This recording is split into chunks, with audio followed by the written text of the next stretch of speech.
네, 하나님의 말씀 출애굽기 32장 15절입니다.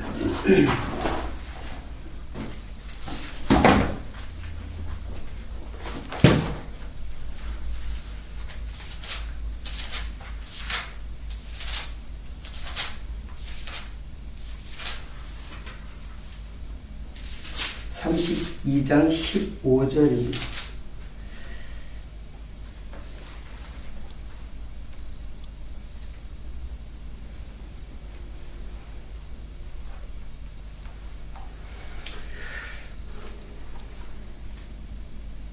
네, 일단 15절부터 35절까지 보면 좋은데 그냥 일단 그 32장 15절부터 16절 두 절만 제가 읽겠습니다.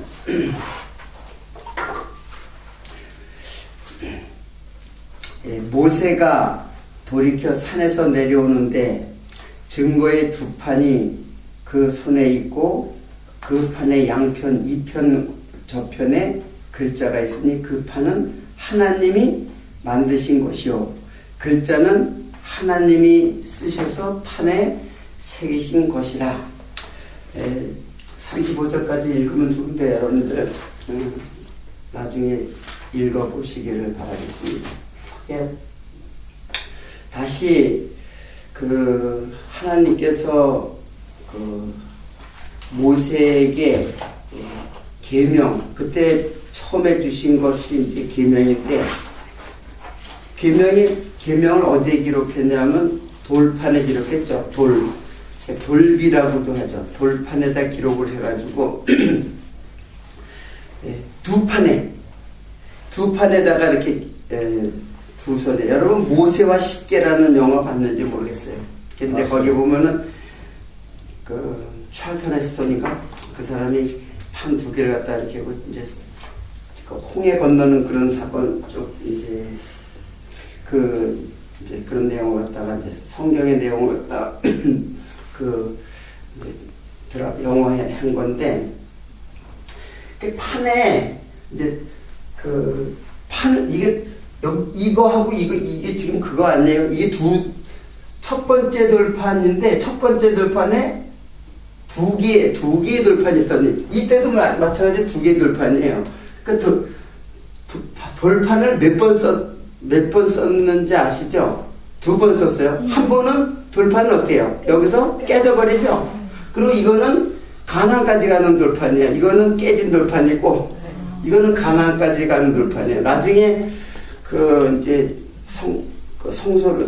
성전을 짓고 그 속에 지성소 안에 법궤 속에 들어간 돌판이죠. 지금 제가 요거는 이제 첫 번째 돌판은 바로 깨져버렸어요. 그리고 이제 요게 이제 두 번째 돌판에 대한 이야기인데, 이게 지금 첫 번째 돌판인데, 첫 번째 돌판에 두 개의 돌판이 있다는 얘기예요. 물론 이것도 두 개의 돌판이겠죠. 똑같이. 근데 이거는 하나님이 판도 준비하고, 그리고 하나님이 친히 쓰시고. 근데 두 번째 돌판은, 야, 돌 준비해라. 네가 준비해라. 내가 쓸게.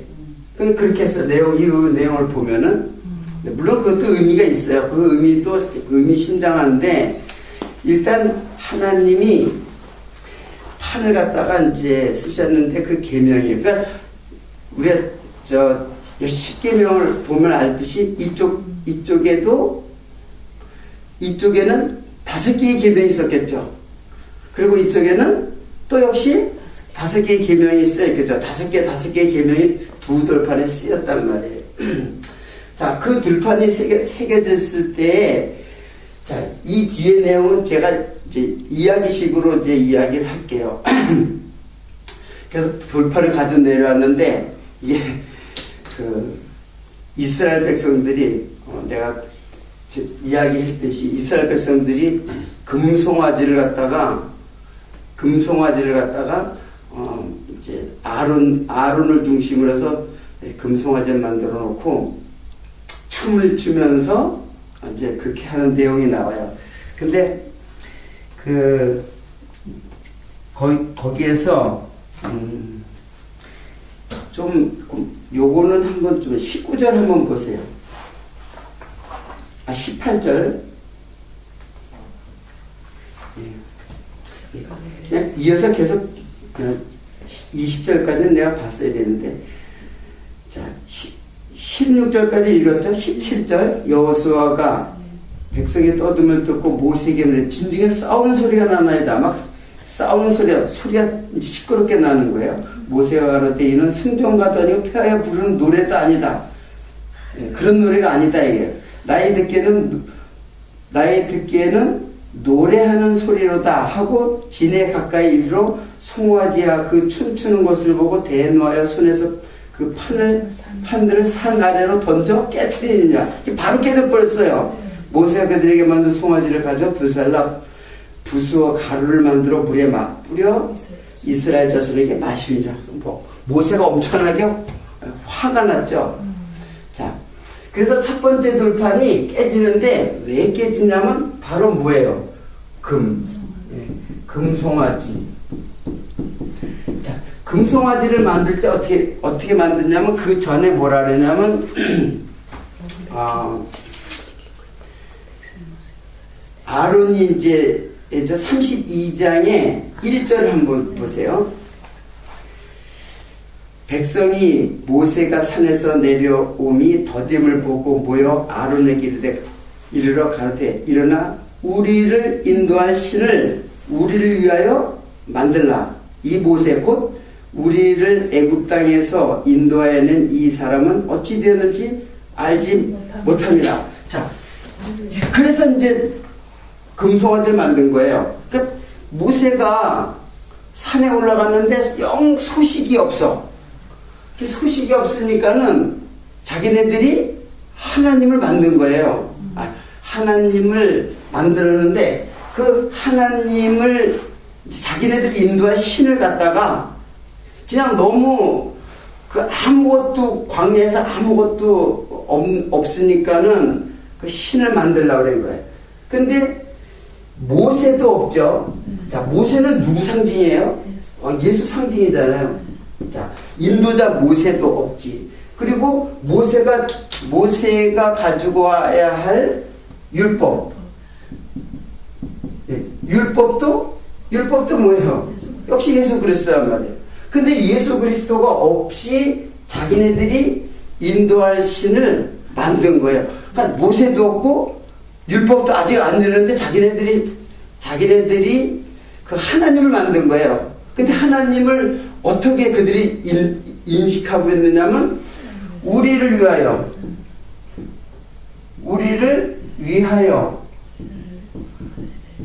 우리를 인도할 신. 자, 그들이 이 금송아지 이 우상이잖아요.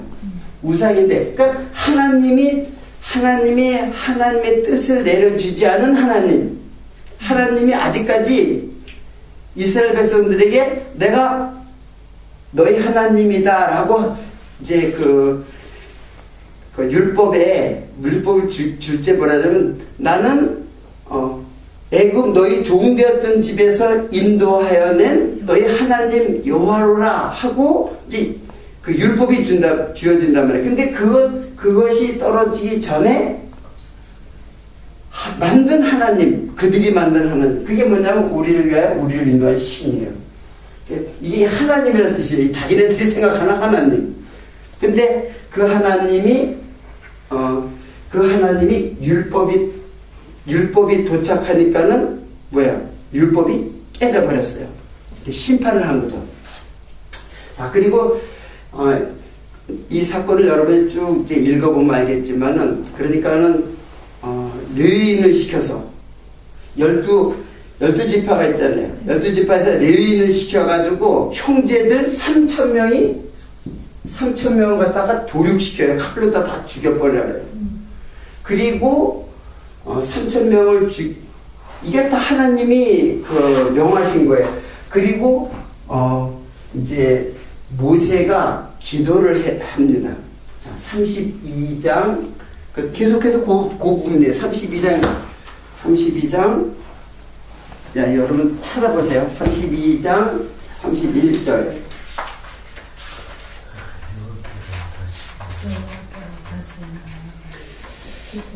슬프도소이다. 이 백성이 자기들을 위하여 금신을 만들었으니 큰 죄를 범하였나이다. 그러나 하부이하시면, 하부이라는 말은 하나님 뜻에 합당하시면 그런 뜻이죠. 이제 그들의 죄를 사하시옵소서. 그렇지 않으면 원컨대 주의 기록하신 책에서 내 이름을 지워버려 주옵소서. 여호와께서 모세에게 이르되 누구든지 범죄하면 그는 내 책에서 지워버리리라.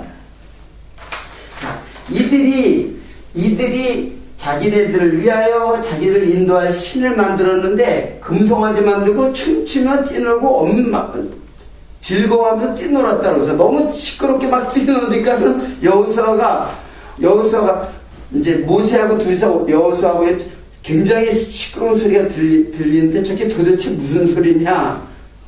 그때 들어보니까는 그 전쟁에서 승리한 그런 소리도 아니고 패는 소리고 노래를 부르는 소리, 그러니까 즐거운 축제가 열려진 거예요. 축제가 열려진 거예요. 사실 율법에 떨어지면 축제할 상황이 아니거든요. 그 말씀이 떨어지는 순간 다 어떻게 돼요? 다 부복하고 너희는 이 명령을 지킬지어다 하면은 백성들은 대답을 해야 돼요. 우리가 그것을 다 지키겠나이다. 아니면은 우리 못 지키겠습니다. 그렇게 해야 되는데 하나님의 율법이 떨어지면 그 내용을 보면은. 근데 이 시는 축제가 열린 거예요. 지금 축제들이 얼마나 많이 열려요. 예. 다 누구를 위한 축제예요? 자기를 위한 축제들이야. 자기를 위한 자기들의 신들은 그냥 즐겁고 떠들고 축제가 열리는 거야. 그런데 모세가 그 상황을 보니까는 그냥 돌판이 다 깨지고, 그리고 3,000명을 레위인을 시켜가지고 형제들을 갖다가 3,000명을 하루가 도륙시켜버려요. 심판이 내려진 거예요. 그게 첫 번째 돌판. 첫 번째 돌판이 내려지면서 주님께서 그 모세가 기도를 하는 거예요. 하나님께 슬프도소이다. 이 백성들이 자기를 위하여 금신을 만들어서 이게 죄를 지었사오니 이제 하나님께서 원하시면은 죄를 용서하여 주옵소서.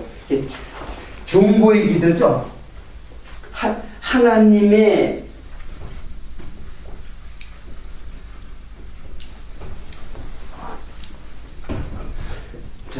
하나님이 백성들에게 직접 내려오니까는 심판이죠. 그러니까 여기에 모세의 뭐예요? 기도가 하나님의 심판을 갖다가 딱 막고 백성들에게 그 심판을 딱 막는 기도예요. 이 기도가.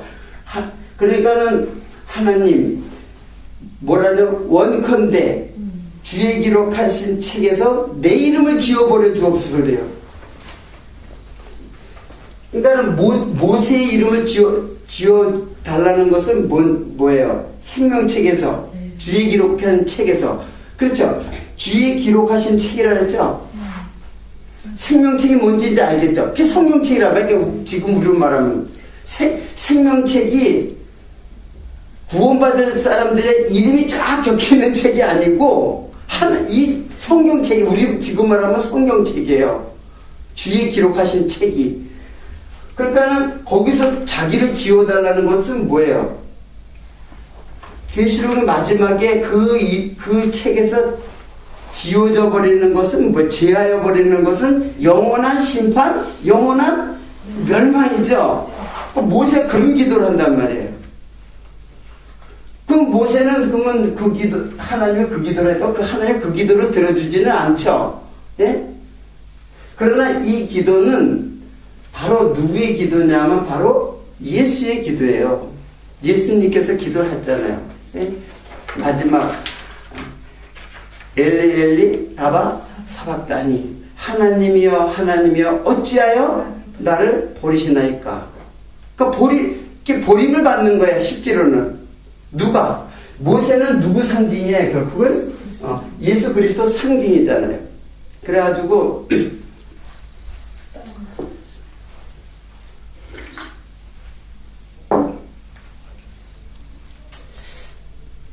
결국에는 그 모세의 기도는 그걸 중보의 기도라고 그래요. 여러분 마음대로 중보의 기도를 갖다 마음대로 이야기를 하는데, 중보의 기도는 이걸 말해요. 하나님과 인간 사이에는 반드시 뭐예요?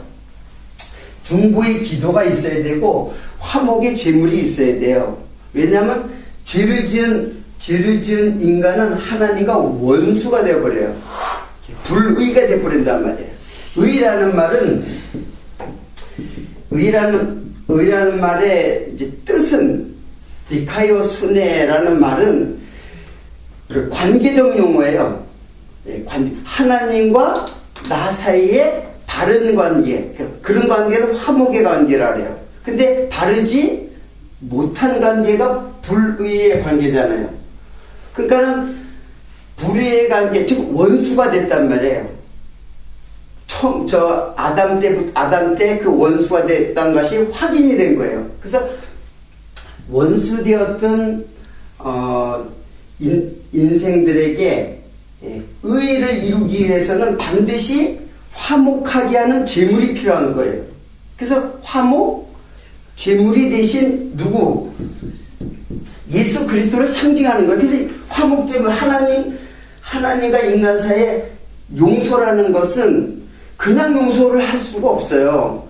그냥 용서라는 거는 하나님의 뜻이 아니에요. 율법의 뜻이 아니란 말이에요. 반드시 그 죄에 대한 심판이 이루어져야 돼요. 그러니까 여기서 중보의 기도라는 것은 하나님이 인간에 대한 죄의 용서가 여기에서 어떻게 돼요? 자신이 하나님의 심판을 자신이 받고 막아버리는 거예요. 이 율법이잖아요. 그렇죠? 율법이란 말이에요. 그것을 받고 여기서 죽어버려요. 그게 이제 이 뜻이에요. 그냥 다 율법의 마침이 된다. 누가? 그리스도는 율법의 마침이 된다. 그런 뜻이에요. 그러니까는 예수님이 십자가에서 죽으시는 거예요. 그러니까 우리에게 화목이 이루어지는 거예요. 화목. 여기에서 화목제물이 되셔가지고 십자가에 돌아가셔가지고 화목제물을 이루신다는 얘기예요. 여러분, 그러니까 화목제물이 이루어지니까는 이게 예수님이 죽고 나니까는 예수의 영이 50일, 예수님이 죽은 6월절에 죽으셨잖아요. 그리고 50이 되던 때에 오순절 성령께서 강림해가지고 제자들에게 임하시고 제자들의 입에서 복음이 전파되니까는 그 베드로가 복음을 전하니까 몇 명이 돌아와요? 3,000명이 돌아온다는 거 나오죠? 저기 찾아보면 나와요. 그러니까는 상징하는 거예요. 지금 3,000명이 여기서 죽고 3,000명이 여기서 살아나는, 죽고 사는 그 죽음과 부활이 여기서 일어나는 것을 지금 말씀해 주고 있는 거예요.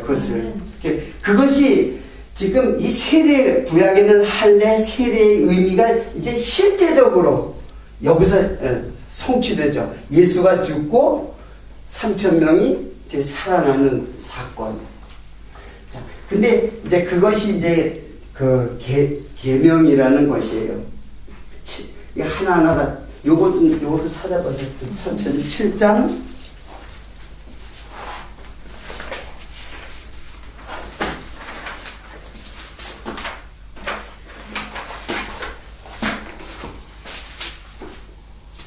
자, 제가 읽을게요.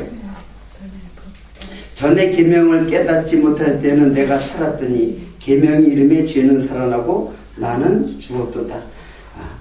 그러니까 이제 바울이 율법을 갖다가 이제 연구를 했잖아요. 바울은 철저한 어떤 주의자였어요? 율법주의자였었죠. 과거에 예수를 만나기 전에 철저한 율법주의자였어요. 그는 예수를 만나기 전에는 바리새인 중에 바리새인이고 바리새인 중에서 아주 강경파였어요.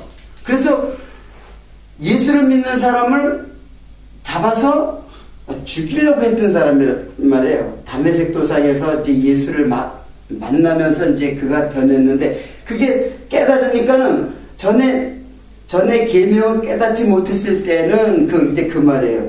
내가 살았더니 계명이 이러니까는, 이 계명은 율법이에요. 계명이니까 죄가 살아나고 나는 죽었도다. 그래서 그는 그때부터 죽음의 삶을 시작하는 거예요. 그때는 살았어요. 펄펄 살아가지고 하나님을 잘 믿겠다는 그런 열정으로 예수를 믿는 사람을 죽이러 갔던 거예요. 하나님을 잘 믿는 열정으로, 그 율법을 몰랐을 때는. 그런데 예수를 알고 보니까는 뭐예요? 계명이 이름에 죄는 죄가 살아나고 나는 죽었도다. 나는 죄를 갖다 죽이고 내가 살았는 줄 알았는데, 반대로 죄가 살아나고 죄 때문에 내가 죽었다는 거예요. 로마서 8장 10절은 제가 읽어드릴게요. 찾지 마세요.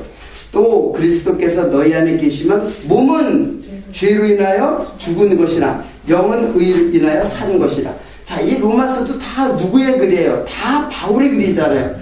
바울은 끊임없이 율법에 대한 해설을 하고 있어요.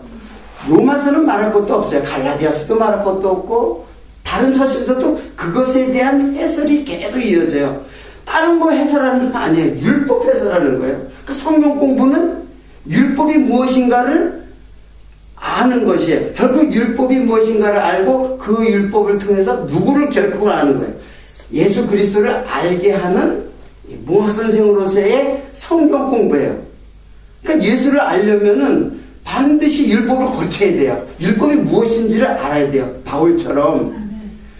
바울은 뭐 잘 알다시피 율법에 대해서는 아주 그냥 총망받는 아주 청년이었을 때예요. 예수를 이제 만났을 때. 그것도 예수님이 이미 돌아가시고 부활하고 승천하셔가지고 환상 중에 본 거예요. 예수님이 계신 때가 한 게 아니라. 그러니까는 환상 중에 그것도 예수를 믿는 성도들을 죽이려고 잡아들이려고 말을 타고 달리는 그 도상에서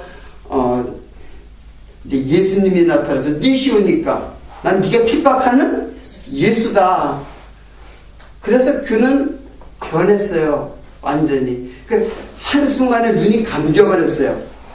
그리고 다시 떠졌죠. 역시 이제 뭘 상징하고 있는 거예요. 눈이 감겼다가 떠지는 거. 그리고는 조용히 어디 갔어요? 멀리 사막에 가서 묵상을 한 거예요. 공부를 천천히 다시 자기가 율법에서 알고 있었던, 그는 평생을 그 젊을 때에 율법을 갖다가 바리새인이 됐다는 것은 엄청난 그가 의를 행했다는 것이에요. 그리고 엄청난 그 의에 대해서 노력을 했고, 그리고 많은 그 사람들에게 총망받는 청년이었어요. 그는 아주 대대로 앞길이 아주 창창한 사람이었어요. 근데 예수를 만나고는 완전히 그의 인생은 역전이 되버렸어요. 그 다음부터는 오히려 그들에게 쫓겨다니면서 복음을 전하는 사람이 됐어요. 그들의 앞장섰던 사람이, 그러니까 인생의 아주 역전의 드라마죠. 바울의 인생은.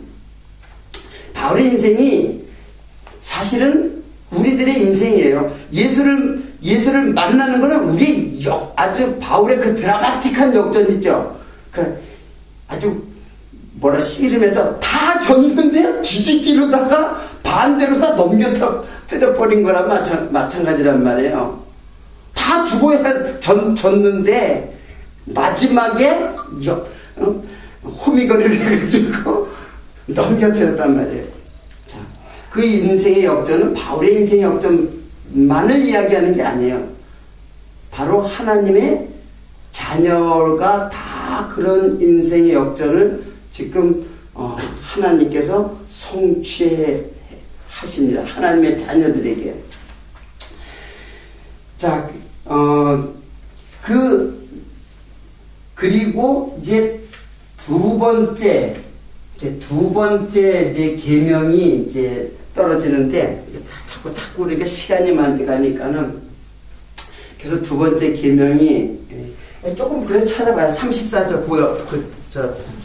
34절 4장. 네. 34장 1절부터 나와요. 여호와께서 모세에게 이르시되 너는 돌판 둘을 처음과 같이 깎아 만들라. 처음에는 하나님이 다 준비했는데 이제는 네가 깎아 만들라. 그러니까는 돌판은 모세가 만들고 글은 하나님이 쓰시고 그렇게 되는 거죠. 아침에 예비하사 아침에 시내산에 올라 산 꼭대기에서 내게 보이되 아무도 너와 함께 오르지 말며 온 산의 인적을 금하고 양과 소도 산 앞에서 먹지 못하게 하라. 모세가 돌판 둘을 처음 것과 같이 깎아 만들고 아침에 일찍 일어나 그 두 돌판을 손에 들고 여호와의 명대로 시내산에 올라가니 여호와께서 구름 가운데 강림하사 그와 함께 거기 서서 여호와의 이름을 반포하실세. 여호와께서 그의 앞으로 지나시며 반포하시되 여호와로라 여호와로라 자비롭고 은혜롭고 노하기를 더디하고 인자와 진실이 많은 하나님이로다. 인자를 천대까지 베푸며 악과 과실과 죄를 용서하나 형벌받을 자는 결단코 범죄하지 않고 아비약을 자여손 3,4대까지 보응하리라. 모세가 급히 땅에 엎드려 경배하고 그럴 때 주여 내게 주께 은총을 입었거든 원컨대 주는 우리 중에 행하시옵소서. 이는 목이 곧은 백성이다. 우리의 악과 죄를 사하시고 우리로 주의 기업을 삼으소서. 자, 이 내용들을 여러분들이 나중에 또 이렇게 바로 내일에도 읽어보세요. 그러니까 지금 이 첫 번째 돌판은 심판하시는 돌판이에요. 그 율법이죠.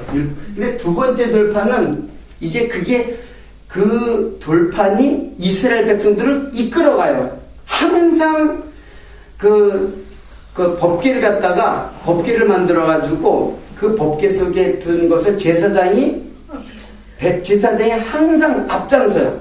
이렇게 진영을 하는 거죠.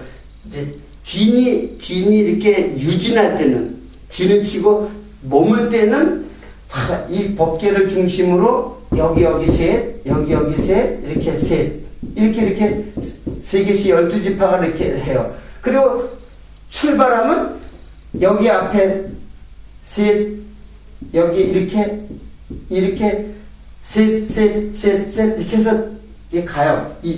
이걸 보호하면서 이렇게 이제 진행할 때는 이렇게 진행하고 유진할 때 진을 치고 있을 때는 이렇게 율법을 중심으로 이렇게 둘러싸요. 그래가지고 이게 어디까지 가냐면 계속 이것이 이스라엘 백성들을 보호하고 있어요. 싸울 때든지 또는 대적이 있을 때든지 요단강을 건널 때에도 그리고 첫성 가나안의 첫성 여리고를 무너뜨릴 때도 마지막에 이게 돈단 말이에요. 그래서 첫성도 무너지고 그리고 마지막에 가서는 그 성전에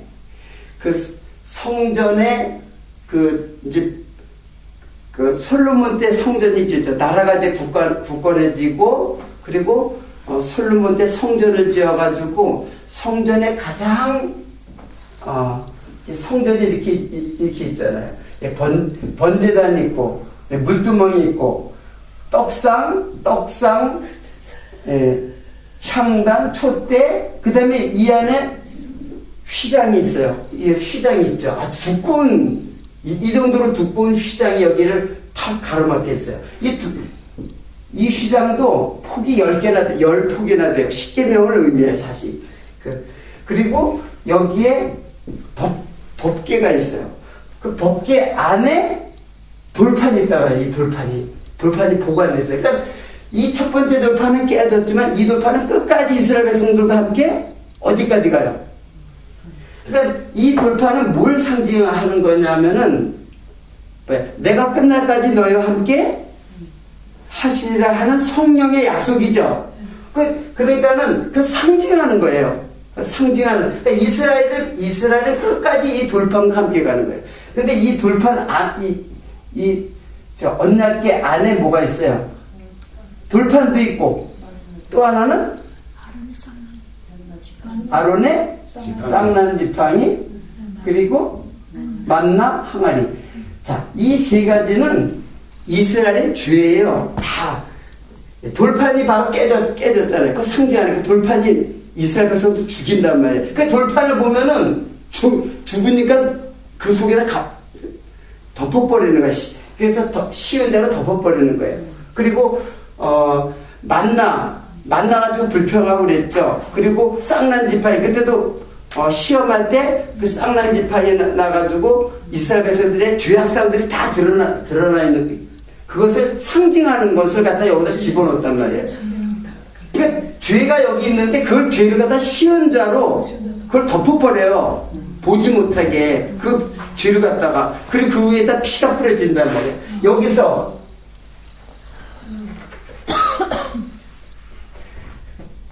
자, 여기에 처음에 번제단 있죠. 그리고 물제단 있죠. 이렇게 번제단에서 화목제가 이루어지고 여기서 물두멍에서 정결례식이 이루어지죠. 다 저기 주 시스템에 대한 상징물들이에요. 그걸 그냥 이렇게 모형으로 보여주는 거란 말이에요. 주 씻음은 역시 성령께서 다 물로 씻으라고 그래. 물로 씻으란 말이에요. 물은 다 생수 대신 성령을 말하는 거야. 우리가 받은 성령을 얘기하는 거야. 그러니까 여기서 예수의 몸이, 그러니까 짐승이 여기서 그냥 피를 흘리고 피를 받아요. 그리고 각을 껴가지고 여기서 다 살을 다 태워버린단 말이야. 죄를 다 태우듯이. 그러니까 예수가 여기서 죽는 거예요. 그리고 피를 가지고 하잖아요. 거기서 흘려진 피는 항상 생명을 상징하는 거예요. 내 말이 영이요 생명이라 그랬죠. 그러니까 지금 말이 영이라서 이게 영은 제가 얘기했듯이 육은 무익하니라. 육은 이제 무익한 거예요. 다 죽어가지고 무익한 거예요. 근데 내 말은 지금 예수님께서 하는 거예요. 내 말이 영이요. 성령이라는 얘기예요. 영이요 생명이다. 그 생명과 성령은 같은 거죠. 거기에서는 다 상징인데, 그러니까 성령은 생명을 말하는 거야. 예수님도 내가 길이요, 진리요, 생명이라는 거죠. 그 예수의 그 영이 지금 어디까지 가요? 피가 여기까지 가는 거예요. 피가. 그러니까 여기는 예수는 여기서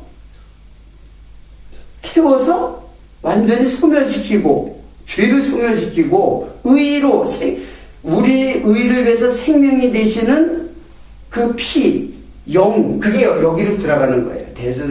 대제사장과 함께 여기를 이제 들어가는 거예요.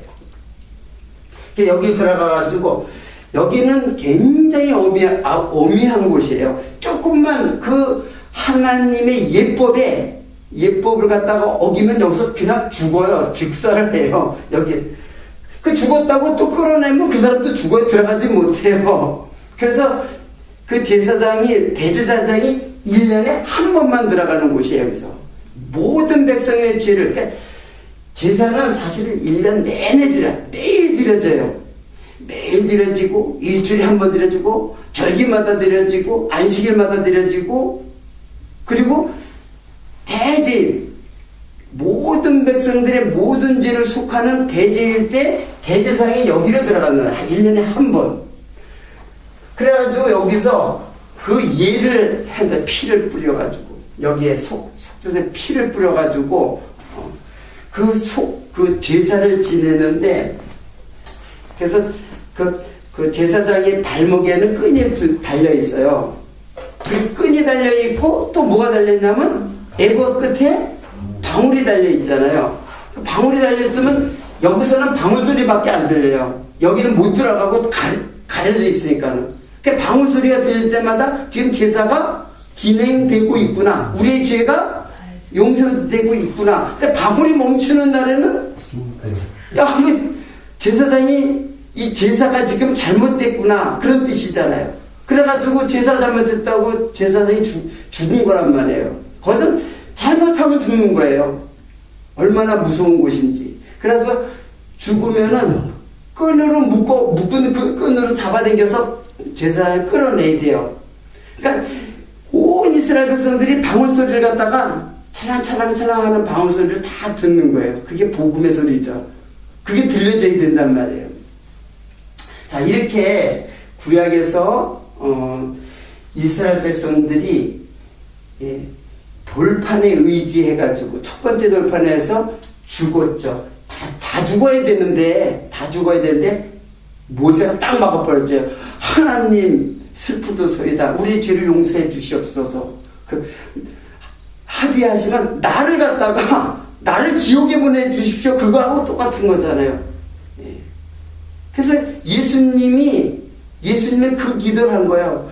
예수님이 그 엘리 엘리 라마 사박다니 어찌하여 나를 버리시나이까. 예수님이 겟세마네에서 기도할 때 그 기도가 얼마나 자기의 모든 것을 쏟아가지고 기도했는지 땀방울이 뭐가 됐다 그랬어요? 핏방울이 됐어요. 왜 그러냐면은 이 잔은 어떻게 해요? 지나가게 하옵소서. 이 잔을 지나가게 하옵소서. 나에게 오는 이 잔을 지나가게 하옵소서. 그러나 나중에 뭐죠? 나의 원대로 마옵시고 아버지의 원대로 되기를 원하나이다. 여러분, 예수님은 자신이 어떻게 죽을 것을 다 아셨어요. 어떻게 비참하게 죽을 것을 다 아셨어요. 그러면 예수님이 그 십자가 육체의 고통이 얼마나 큰 걸 알기 때문에 그것 때문에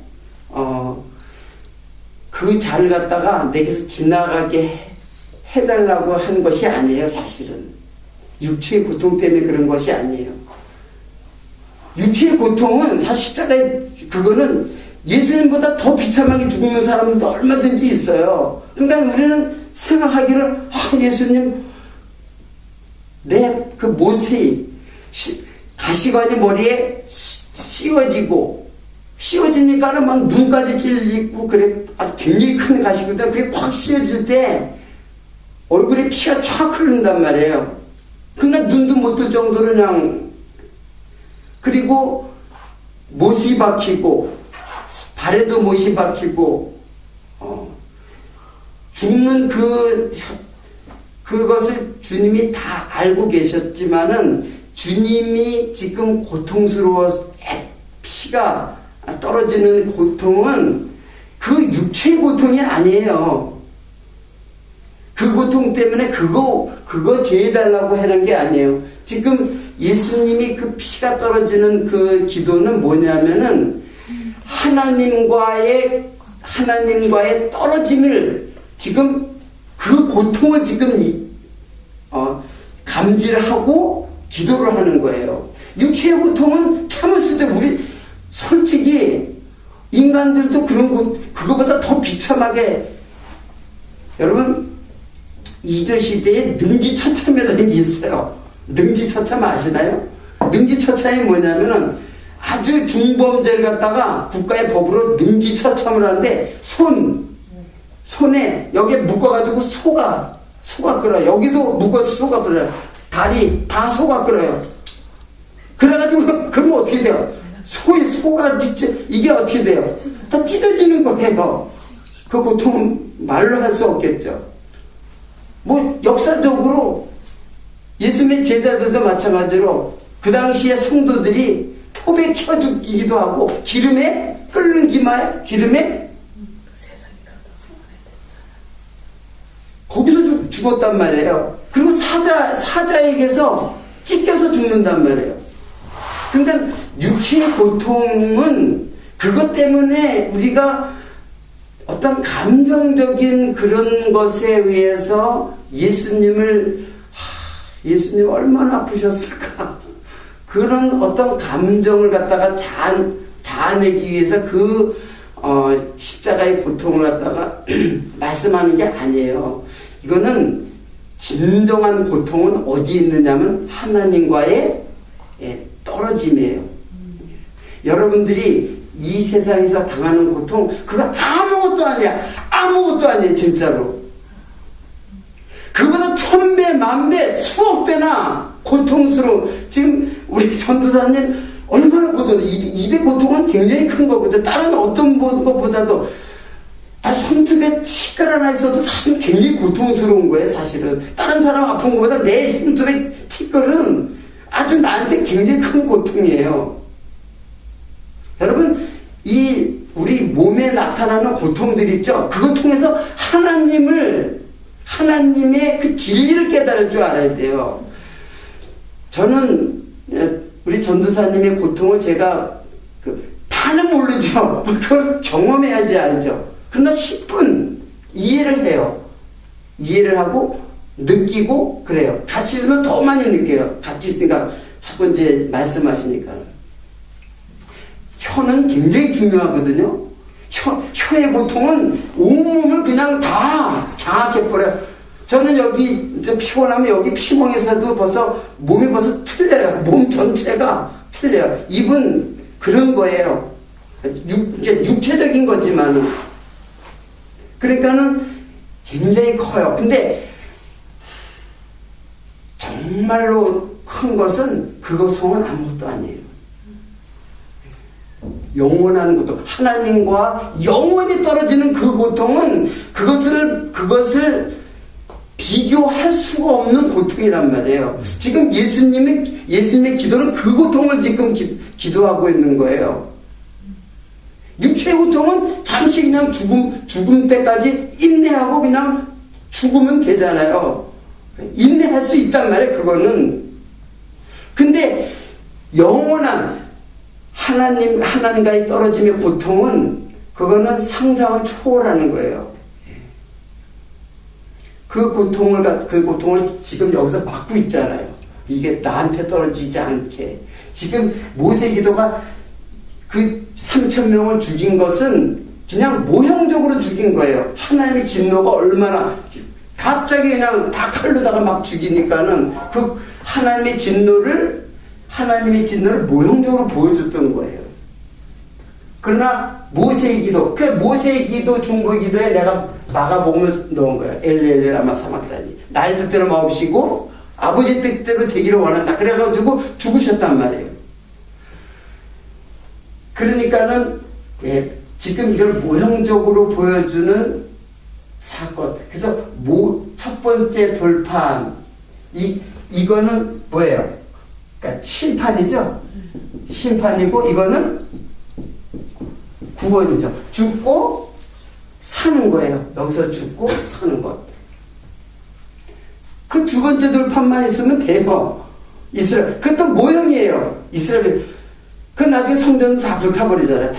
모형이니까는 첫 번째 돌판, 두 번째 돌판, 여기까지도 사실은 모형이죠. 사실은 모형이에요. 다 두 번째 돌판도 모형. 근데 두 번째 돌판이 성령이 우리와 영원히 함께 하시는 것에 대한 모형으로서의 또 돌판이라는 얘기예요. 그래서 하나님이 글씨를 쓰시고 그리고 모세가 돌판을 마련한 거예요. 자, 이제 히브리서 이제 그런 내용이 히브리서 제가 찾았는데 그냥 읽어드릴게요. 히브리서 8장 6절부터 10절까지인데 중간 6절하고 10절만 읽겠습니다. 저 첫 언약이 무흠하였다면 둘째 것을 요구할 일이 없었으려니와 저희를 허물하여 일렀으되 주께서 가라사대 볼지어다 날이 이르니 내가 이스라엘 집과 유다 집으로 새 언약을 세우리라. 이거 어디에 나오는 거예요? 이게 생각나죠? 예레미야 31장 31절에 나오잖아요. 주께서 가라사대 그날 후에 내가 이스라엘 집으로 세울 언약이 이것이니 내 법을 어디에다 저희 생각에 두고 저희 마음에 이것을 기록하리라. 나는 저에게 하나님이요 저희는 내게 백성이 되리라. 자, 이거는 지금 이거는 신바들 깨어지는 법이지만 이거는 어디에다 새겨준다 그래서 이거는 돌판에 새겨지지만 이것도 역시 물론 돌판이지만은 뭘 상징한단 말이야. 두 번째 돌판 우리가 영원히 이스라엘 백성들과 함께 한다는 것을 상징하기 위해서 하는 예레미야의 예언이 뭐냐면 바로 이게 성령이에요. 그 성령이 어디에? 그게 어디에 새겨진다? 그래 새겨진다 그랬잖아요. 내 마음에 새기겠다는 얘기예요. 그 성령이 내게 온다는 말이에요. 그게 계속 내가 성령이 온다는 말은 내 마음에 새겨진다는 얘기예요. 새 계명이 이게 그러니까는 옛 계명이고 이거는 새 계명이고 다 그렇게 나가잖아요. 옛 계명, 새 계명 찾아보면 똑같아요. 그게. 그리고 둘째 언약 지금 읽었잖아요. 이게 둘째 언약이란 말이에요. 첫 번째 것이 무흠하였단 말이에요. 무흠이 뭐예요? 흠이? 예. 무흠이는 흠이 없어. 무자니까 흠이 없다는 얘기잖아요. 예? 무흠. 그러니까 흠이 없었더라면, 그러면 이게 여기서 끝나버려야 되죠. 근데 이게 흠이 있다는 얘기죠. 그리고 흠이 있으니까는 두 번째 돌판을 또 주는 거예요. 이거는 심판이기 때문에 이거는 흠이 있어요. 첫 번째 율법은. 그래서 두 번째 돌판이 다시 하나님의 은혜로 씌워지는 거예요. 어디에 씌워져요? 여기에 씌워진 게 아니라 여러분의 마음속에 하나님의 진리를 씌워진다는 얘기예요. 우리들의 마음속에 영으로 씌워진다. 이것으로 가나안까지 가는 거예요. 이것으로. 그러니까 구구절절 성경 신학도 다 예수 그리스도를 갖다가 예수님의 죽으심과 부활을 큰 모형으로 지금 보여주고 계신다는 얘기예요. 자, 두 번을 썼다는 것을 여기 지금 이거는 여러분들이 읽어보면 이제 다 알게 돼요. 근데 두 번 썼다는 것이 예수님 당시에 어떤 사건으로 그것이 계시돼요. 여러분, 이쪽에 내가 써놨네. 가늠한 현장에 여인이 있었어요. 그러니까는 이제 가늠에 대해서는 이제 그 계명을 통해서 공부하겠지만은 어떻게 여자가 어떻게 현장에서 가늠하다가 붙잡혔을까요? 남자는 어떻게 됐는지 모르겠는데. 근데 왜 여자만 또 붙잡혔어요? 여러분 이상하죠? 그리고 보면은 간음하는 여인들이라고 여자를 얘기를 해요. 항상. 간음은 갖다 여자만 하나? 남자도 한다. 오히려 남자가 간음을 한다고 그러죠. 근데 어떻든 간음한 여인이 붙잡혔어요. 그러니까 다들 돌로다가 쳐서 다 저 여자를 예수를 시험하려고 더군다나. 율법에는 저런 여자를 어떻게 해요? 돌로 치라 그랬죠. 그러니까 당신은 어떻게 하겠습니까? 그래? 그러니까 여러분 그거 한번 여기 찾아보세요. 거기에 땅에다 뭘 쓴 적이 있어요. 그거 한번 보세요.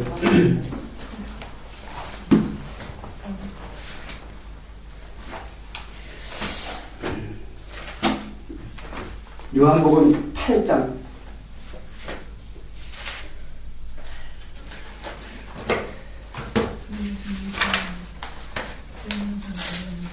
8장 조금 읽어볼까요? 예수는 가나안 산으로 가시다 아침에 다시 성전으로 들어오시니 백성이 다 나온지라 앉으사 저희를 가르치시더니 서기관들과 바리새인들이 간음 중에 잡힌 여자를 끌고 와서 가운데 세우고 예수께 말하되 선생이여 이 여자가 간음하다 현장에서 잡혔나이다. 모세는 율법에 이러한 여자를 돌로 치라 명하거냐. 선생 어떻게 말하겠나이까. 저희가 이렇게 말하면 고소할 조건을 얻고자 예수를 시험함이로라. 예수께서 몸을 굽히사 손가락으로 땅에 쓰시니. 지금 그 말이 나오죠? 뭐 썼어요? 뭐를 썼을까요? 죄 없는 자가 돌로 쳐라. 아무도 몰라. 여기는 그게 없어요. 뭘 썼다는 말이 없죠? 없어요. 예, 여기 앞만 찾아도 다들 궁금해. 이게 도대체 뭐를 썼지? 근데 아무도 몰라요. 저도 몰라요, 솔직히. 뭐 썼는지. 근데, 그게 뭐예요? 첫 번째 쓴 거잖아요. 두 번 써요, 여기. 또 한 번 써요, 그 뒤에.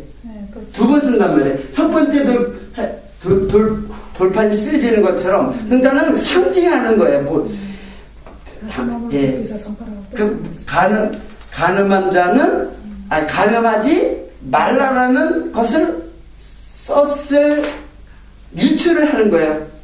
여기 안 썼는데 내가 뭐 얘기를 할 수는 없지만. 그러나, 그렇게 유추할 수 있겠죠. 왜? 그래가지고, 그러니까는, 가라사대 너희 중에 죄 없는 자가 돌로 치라. 그리고 또 다시, 그 8절에 봐요. 다시 몸을 굽히사 손가락으로 땅에 쓰시니. 그러니까 두 번 쓰시죠? 왜 두 번 써요? 뭘 썼는지도 모르고, 두 번은 왜 썼는지도 모르고, 다 몰라요. 나도 몰라요. 저는 구약을 성취하시는 예수님이라고 보는 거예요, 이것을. 가늠하자는 율법이잖아요. 가늠하지 말라는 율법이잖아요. 한 사건을 통해가지고 예수님이 모형을 갖다가 이게 모형이에요. 예수님은 성취하시는 거죠. 그 성취한 이 사건이 진리로 내 안에 들어오면 완성이 되는 거죠. 그렇죠. 그래서 가늠한 여인이 뭐 다른 여인이 아니, 즉 현장 가늠한 여인이 바로 여러분과 나예요. 예. 우상을 쫓아 가늠하는 여인들이요, 세상과 벗됨이 하나님과 원수됨을 알지 못하느냐. 어디에 나오죠? 어디 나오잖아요. 서신서에. 나중에 찾아드릴게요. 요새는 자꾸 잊어버려가지고. 그러면 가늠이라는 게 뭔지를 지금 그 말이 증명하는 거예요. 세상과 벗되는 것이 바로 뭐예요? 가늠이에요. 남자 여자가 잠자리 한다고 바람 피웠다고 이들은 그것만 지금 보고 있는 거예요. 진짜 하나님 앞에 하나님의 내가 너의 남편이다라고 하잖아요, 구약에. 그런데 너희들이 계속 그걸 호세아를 통해서 보여주는 거예요. 자꾸 가늠하러 바깥으로 나가는. 호세아가 아내를 데려왔는데 자꾸 바깥에 다른 남자한테 눈을 돌리는 거예요. 뭔 눈을 돌려? 여러분들이 그렇지 않아요? 예? 다 하나님을 나의 남편으로 섬기지 않고 다 돈 남편 섬기고, 다 명예, 인기, 세상에 계속 하나님을 안 보고 계속 세상만 봐. 다른 여자한테 그냥 다른 남편한테 눈만 돌리고 힐끔힐끔 쳐다보고 오직 하나님을 바라보지 않고 하나님에게만 소망을 두지 않고 그거 주시면 주는 거고, 그거는 먹을 거 입을 거 그거는 다 이방인들이 구하는 거다. 그거 주시면 주고 안 주시면 안 주는 거지. 근데 왜 그게 바로 우상이요? 그게 가늠이라고 했어요. 그러니까 이스라엘 백성들을 자꾸 행음하는 사람이라고 그랬잖아요. 행음하는 백성들이요 그랬잖아요. 여러분, 광야에서 모압 여인하고 가늠했다 그랬죠. 그래서 또 많이 죽었잖아요. 광야에서 모압 여인하고 가늠해서 죽었다 그랬잖아요. 그럼 모압 여자들하고 다 이스라엘 백성들이 다 모압 여자들하고 다 잠자리에서 가늠한 거예요? 그게 아니에요. 그 모압의 그 신을 갖다가, 물론 그런 일이 있었어요. 가늠한 사람들이 있었어요. 근데 그 신을 갖다가 따른 거예요. 이스라엘 백성들이 광야에 가는 도중에, 하나님의 인도를 받고 가는 도중에도 이방 신을 갖다가 섬긴 거예요. 그게 가늠이라니까요. 가늠이 꼭, 그러니까는 요새 한국에는 미투 운동이 아주 그냥, 미투 운동 혹시 아는지 모르겠네요. 예, 아세요? 우리 그래 한국 뉴스 보시네. 그래가지고 야 저놈 그냥 야 저놈도 저런 못된 짓을 했구나. 저놈도 저런 못된 짓을 했구나. 아이 거기 안 걸리는 사람이 있어요. 걸리면은 그냥 밑 언덕에서 날아가는 거고 안 걸리면 다행이고 뭐 안 걸리는 사람 다 권세 있는 사람들이 다 그런 짓 다 하는데 솔직히 터놓고 얘기하자고요. 저기 문학이든지 뭐 정치계든지 그냥 예술계든지 뭐 체육계든지 아주 온 나라가 다 거기에 걸려들어 있거든요. 예. 여러분들 그거는 하나님께서 어떤 모형을 통해 가지고 그것을 갖다가 알려주는 거예요. 하나님을 떠난 우리들의 죄성을 폭로하는 하나의 그 형태란 말이에요. 그러니까 이 가늠한 여인을 갖다가 자기네들은 가늠하지 않았다는 얘기죠. 예? 바리새인이 딱 들어가서 이 여자 어떻게 할까? 이 여자 만약 죽이라고 하면은 예수님은 뭐가 사랑도 없고 은혜도 없고 아주 그런 자로다가 또 낙인을 찍을 것이고 만약 그 여자 살려주면은 어떻게 해요? 율법을 어기는 자라고 고소할 것이고 진퇴양난이죠. 그러니까 예수님이 쓰신 거예요. 야 벌써 구약에 다 너희들 이거 다 가르쳐줬어. 구약에 이미 너희들 다 가르쳐줬어. 근데 그것도 모르고 그렇게 겨우 가늠한 여자 그 행동 조금 그랬다고 그래가지고 그 여자들이 고소해. 그럼 죄 없는 사람이 돌로 쳐. 그러니까는 다들 어떻게 돼요? 다들 심판을 받은 거 다 도망갔잖아요. 다들. 그러니까는 예수님과 가늠한 여인만 딱 남은 거예요. 가늠한 여인이 여러분 다른 사람이 아니에요. 그때 그 여자는 참 그 여자가 바로 나라니까요. 나라고 깨닫지 못하면은 성경과 나와 아무 상관이 없어요. 어떤 다른 사람의 이야기가 아니란 말이에요. 더 중요한 게 그게 더 내 얘기라니까요. 가늠한 여인은 그 수가성 여인이라든가 막달란 말이에요. 이게 다 나예요. 나. 그 가늠한 여인이 예수님 앞에 야 너를 고소한 자가 있느냐? 없나이다. 다 이제 고소한 자가 어떻게 해요? 다 이것으로 나타난 자들 그들이 다 사라져버려. 율법이 다 사라져버렸어요. 나도 네 죄를 정치 않겠다 그랬어요. 왜? 예수님도 죄인의 몸으로 지쳐갔는데 예수님도 죄인인데 어떻게 정죄를 해요? 오히려 정죄하지 않으려고 죄인이 되셨는데 정죄할 수가 없는 거죠. 정죄를 안 하는 게 아니라 예수님이 안 하는 게 아니라 정죄할 수가 없는 것이에요. 그래서 자기도 이제 죄인이 되겠다는 것이. 그 죄인이 죄인을 용서할 수 없잖아요. 자신의 의로 그 흠없고 점이 없는 예수가 죄가 되시는 거예요. 그러니까 내 죄를 위해서 돌아가시는 게 아니에요. 예수님의 내 죄를 위해서 돌아가는 게 아니라 내 죄가 되어서 돌아가는 거예요. 그래야 정확한 거예요. 내 죄가 되는 거예요. 나를 위해서 돌아가시면 또 섬겨야 돼요. 잘못하면 이해를 잘해야 돼요. 그러니까 내 죄가 되셨어요. 예수님이. 그러니까 정죄할 수가 없는 거죠.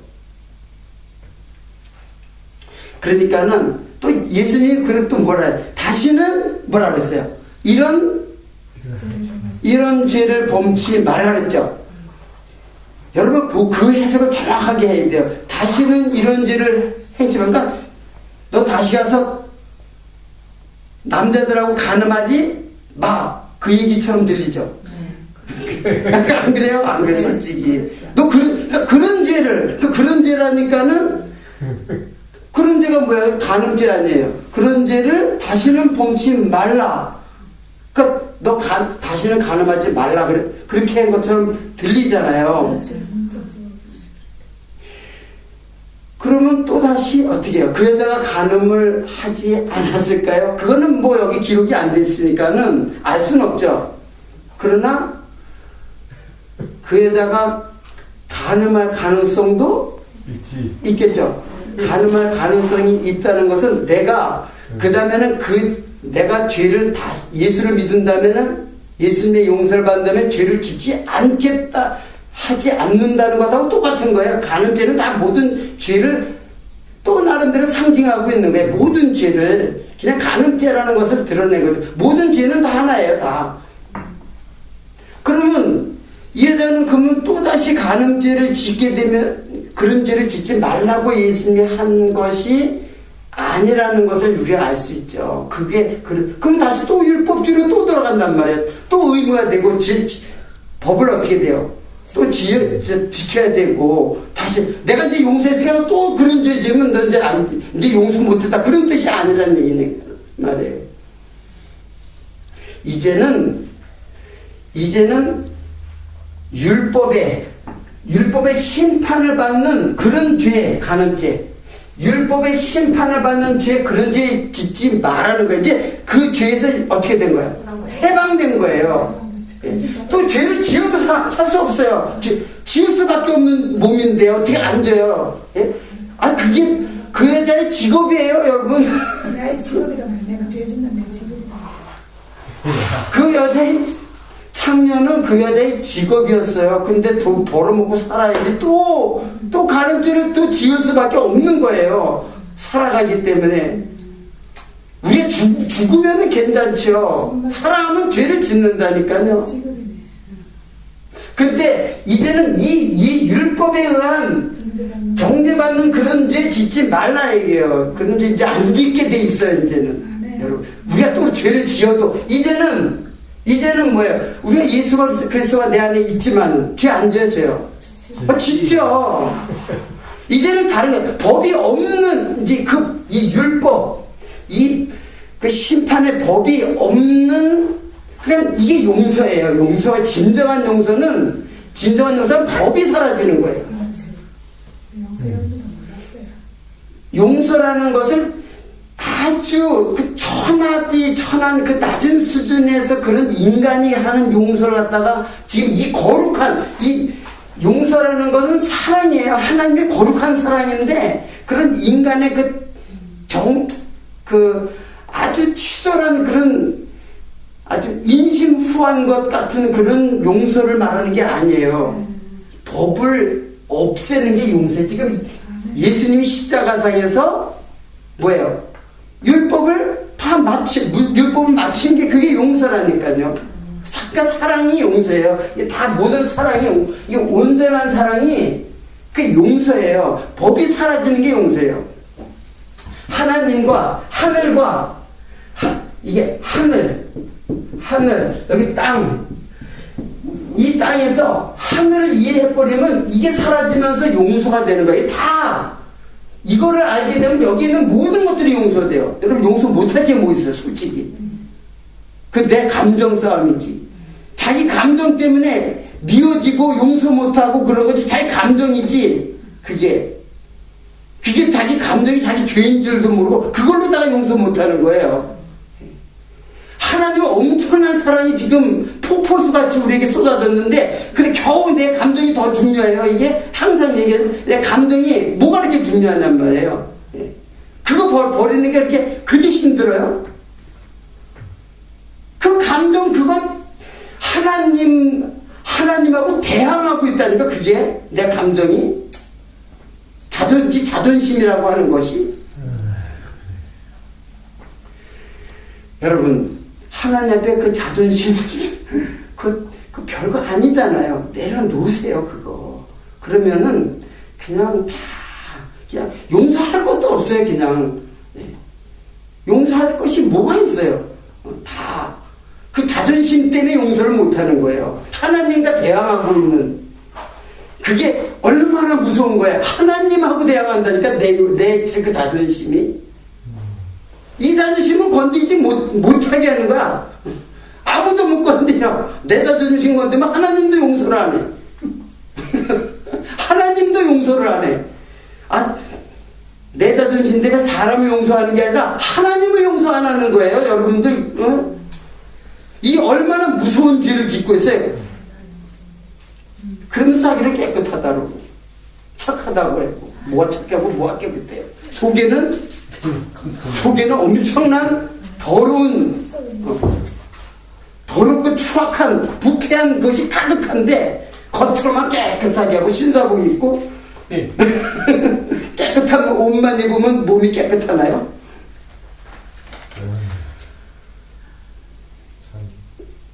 여러분 하나님 앞에 내려놓으세요. 진짜 다 좀 내려놓고 사세요. 그러면 천국 돼요. 여기도 완전한 천국은 아니지만은 천국이 왜 안 되겠어요? 그거 내려놓는데 그거 끝까지 붙들고 있으면 하나님 믿겠다고 하는데 믿겠다고 하는 그것이 모순인지 그게 모순인지 예? 다 내려놓고 보면은 정말 하나님의 그 거룩한 그 사랑이 내 안에 와 닿으면은 우리는 그 용서하고 자시고 할 것도 없어요. 근데 내가 자존심 세우는 거 보면 별것도 아니야. 별게 여기서도 마찬가지야. 여기서도 나타나잖아요. 솔직히 부부간에도 근데 보면 별것도 아닌 거 가지고 아주 조그만 거 가지고 그걸 아니 세상 사람은 술 한잔 먹고 그냥 알았어 다 털어버리고 그런데 이거는 술을 우리가 먹어요. 우리가 술도 안 먹자. 담배도 안 피워. 담배나 사서 아유 다 잊어버리고 다 그래서 그냥 없는 것처럼 살자 그러겠는데 마음 훌훌 들어. 술 담배가 뭐 이렇게 대수예요. 그게 술 담배 핀다고 그 예수 안 믿는다고 다 내쫓고 그러지만 그 다 율법에 다 그러니까는 하나님이 이 엄청난 사랑이 내 마음에 닿으면은 그냥 다 하나님 뭐 그게 큰 저거라고 전에는 하나님이 없으니까 그게 커요. 그거 조금이라도 건들면 누구도 용서 못해. 밤도 잠도 못 앉아. 그냥 이를 벅벅 앓으면서 입을 뒤집어 쓰고 응? 그리고 맨날 트리 입어서 남 정죄나 하고 그렇게 살았잖아요 우리가. 이거는 저의 고백이에요. 사실은 저의 고백이에요. 제가 그랬기 때문에 그렇게 여러분에게 이 말씀을 이렇게 전하는 거예요. 그걸 좀 뭐랄까 반가이랄까 그걸 좀 그 죄를 갖다가 회개하는 마음으로 예. 여러분 하나님의 사랑은 우리가 상상을 할 수 없을 정도로 깨달으면 깨달을수록 아주 엄청나게 커요. 그러니까 하나님의 사랑이 그냥 조그만 것처럼 생각을 하니까는 그 사랑을 갖다가 무시하고 괄시하고 그러는데 점점 성경 속에 깊이 들어가면 그 사랑이 질식해 죽을 것 같아. 그 사랑이 나를 확 덮어버리니까 하나님 나 감당할 수가 없습니다. 그래서 그 사랑이 나를 죽이는 거야. 실제로 덮어가지고 나를 숨이 막힐 정도로 너무 커가지고 그래서 내 그 옹졸한 자존심 같은 거 다 내어 던지고 하나님 앞에 조용히 기도하면서 우리 마음을 하나님께 드리면은 그게 진리의 사람이고 그게 하나님의 자녀입니다. 여러분들 그냥 뭐 많이 알고 성경 많이 알고 그런 게 중요한 게 아니라 하나를 알아도 내 마음의 중심에 예수님 그리스도의 영을 모셔야지. 그렇지 않으면 그거 그렇게 쉽지 않은 거예요. 그렇게 쉬운 게 아니에요. 예수를 많이 믿어도 예수 많이 믿었다고 해서 겉으로는 무슨 걸 못해요. 다 광명한 천사처럼 나타날 수도 있어요. 진리가 없는 사람은 그게 오히려 광명한 천사처럼 나타날 수 있어요. 비록 남들 보기에는 좀 우습게 보이고 우습게 보면 어때요? 좀 이 땅에서 기껏해야 몇십 년 살겠어요. 바보처럼 보이면 어떡고.